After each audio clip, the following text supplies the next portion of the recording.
Baba Saheb doctor Bhimrao Ambedkar की 125वीं जयंती पर आज कृतज्ञ राष्ट्र दे रहा है श्रद्धांजलि।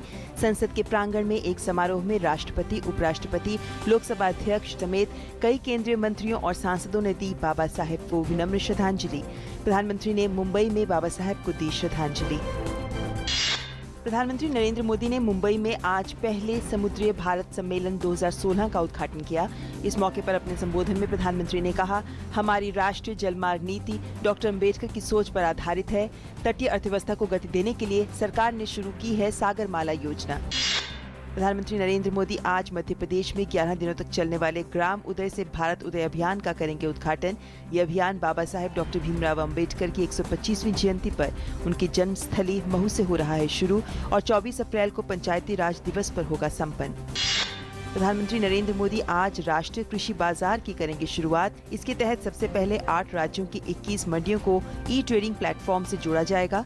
केंद्र की योजना मार्च 2018 तक देश की सभी बड़ी 585 मंडियों को इलेक्ट्रॉनिक प्लेटफॉर्म से जोड़ने की है, जिससे देश भर में किसान कहीं से भी कृषि उत्पाद को बेच सकता है। चुनाव आयोग का एक दल पश्चिम बंगाल में 17 अप्रैल को होने वाले दूसरे चरण के चुनाव की तैयारियों की समीक्षा के लिए आज कर रहा है कोलकाता का दौरा। बंगाल में लगातार हिंसा और धांधली की खबरों के बीच महत्वपूर्ण है ये दौरा। भाजपा ने उन सभी बूथों पर पुनर्मतदान कराने की मांग की है जहां वोट 95% से ज्यादा पड़े।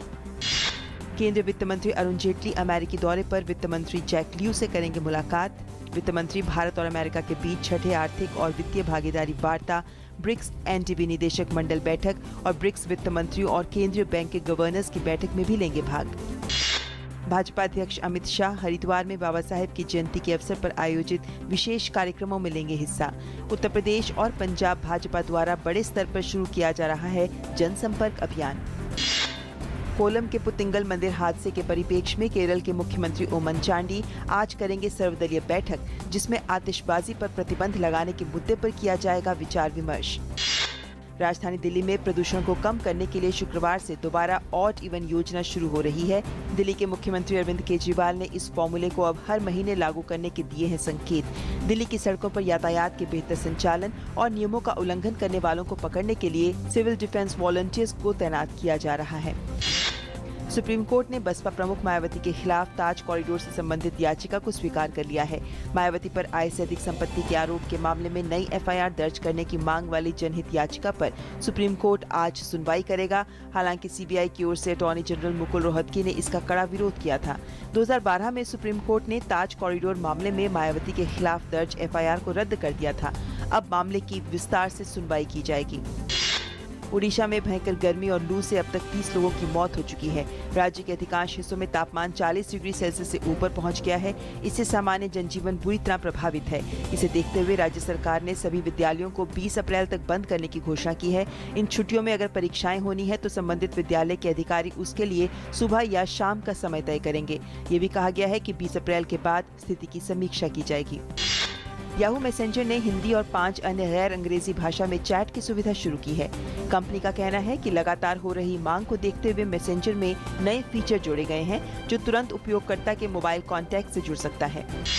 विश्व भर में मनाई जा रही है अंबेडकर जयंती। संयुक्त राष्ट्र संघ में पहली बार कल बाबा साहेब डॉक्टर भीमराव अंबेडकर की 125वीं जयंती मनाई गई। इस मौके पर बाबा साहेब द्वारा वंचित और शोषित लोगों को समाज की मुख्य धारा में लाने के योगदान पर चर्चा की गई। इस अवसर पर न्यूयॉर्क स्थित संयुक्त राष्ट्र मुख्यालय में डॉक्टर अंबेडकर के जीवन पर बनी एक documentary a man of the century भी दिखाई गई। मलेशिया के इपोह में 25वें Sultan Azlan Shah cup hockey tournament में कल न्यूजीलैंड से मिली हार के बाद अब सबकी नजरें हैं शुक्रवार को मलेशिया के साथ होने वाले अंतिम राउंड रॉबिन मैच पर।